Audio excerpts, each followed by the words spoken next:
मित्रांनो, काही दिवसांपूर्वी सोशल मीडियावरती एक रील व्हायरल होत होती. ती म्हणजे नितीन गडकरी यांच्या कंपनीचे एका बीफ एक्सपोर्ट करणाऱ्या कंपनीसोबत असलेल्या संबंधाची. ही रील व्हायरल झाल्यावर संबंधित कंटेंट क्रिएटर असलेल्या मुकेश मोहन यांना नितीन गडकरी यांनी 50 कोटी रुपयांची मानहानीची नोटीस पाठवली आणि नंतर प्रकरण आणखीच वाढले. यूट्यूबर मुकेश मोहन यांनी दी कारवान या मॅगझिनमध्ये छापून आलेल्या एका लेखाचा संदर्भ देत नितीन गडकरी यांच्या कुटुंबियाचा रेम्बल या एका बीफ एक्सपोर्ट करणाऱ्या कंपनीशी असलेला संबंध दाखवला. मात्र गडकरी यांनी कारवान या मॅगझिनवर कुठलीही कारवाई न करता एका छोट्या युट्यूबरला नोटीस पाठवल्याने आश्चर्य व्यक्त होत आहे.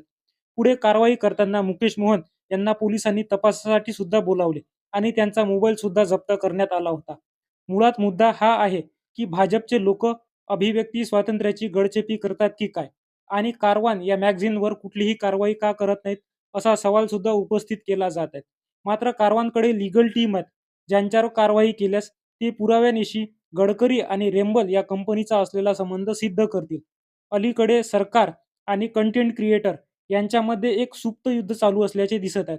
महाराष्ट्रात आणि देशात अनेक यूट्यूबर आणि कंटेंट क्रिएटर यांच्यावर कारवाई असो किंवा त्यांचे सोशल मीडिया अकाउंट बंद करणे असो, असे अनेक प्रकार चालू आहेत. तसंच अनेक कंटेंट क्रिएटरला ताब्यात घेणे, त्यांची चौकशी करणे आणि त्यांचे मोबाईल किंवा उपकरणे जप्त करणे या कारवाया चालू आहेत. नरेंद्र मोदी यांच्या पहिला कार्यकाळ वगळता दुसऱ्या आणि तिसऱ्या कार्यकाळात या कारवाई मोठ्या प्रमाणात दिसून आल्या आहेत. सरकारच्या विरोधात बोलणाऱ्या लोकांना ताब्यात घेतले जाऊ लागले. हे झाले कंटेंट क्रिएटरच्या बाबतीत. इलेक्ट्रॉनिक्स मीडियामध्ये सुद्धा हा प्रकार मोठ्या प्रमाणात दिसून आलाय. सरकारच्या मर्जीतील काही व्यावसायिकांनी मेनस्ट्रीम मीडियामध्ये आपली भागीदारी वाढवली किंवा विकत घेतल्याचे दिसून आले आहे. या गोष्टी सशक्त लोकशाहीला घातक असून अभिव्यक्ती स्वातंत्र्याची गळचेपी आहेत. महाराष्ट्रात मुकेश मोहन नंतर प्रसिद्ध यूट्यूबर रविराज पाटील यांना सुद्धा चंद्रशेखर बावनकुळे यांनी 25 कोटी रुपयांची मानहानीची नोटीस पाठवल्याची घटना घडली आणि वातावरण आणखीच तापले.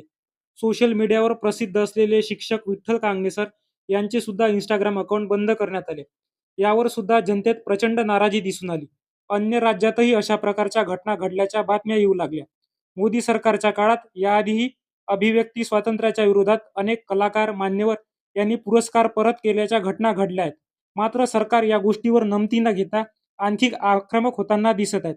एकंदरीत नितीन गडकरी, चंद्रशेखर बावनकुळे यांचे मानहानीचे प्रकरण असो किंवा विठ्ठल कांगणेसर यांचे अकाउंट ब्लॉक करण्याचा प्रकार असो, सध्या देशात चाललेल्या सोशल मीडियावरती सरकारविरोधात आवाज उठवणाऱ्या कंटेंट क्रिएटरवरती कारवाई असो, भाजप सरकार अभिव्यक्ती स्वातंत्र्याची गळचेपी करत आहेत हे दिसून येत आहे.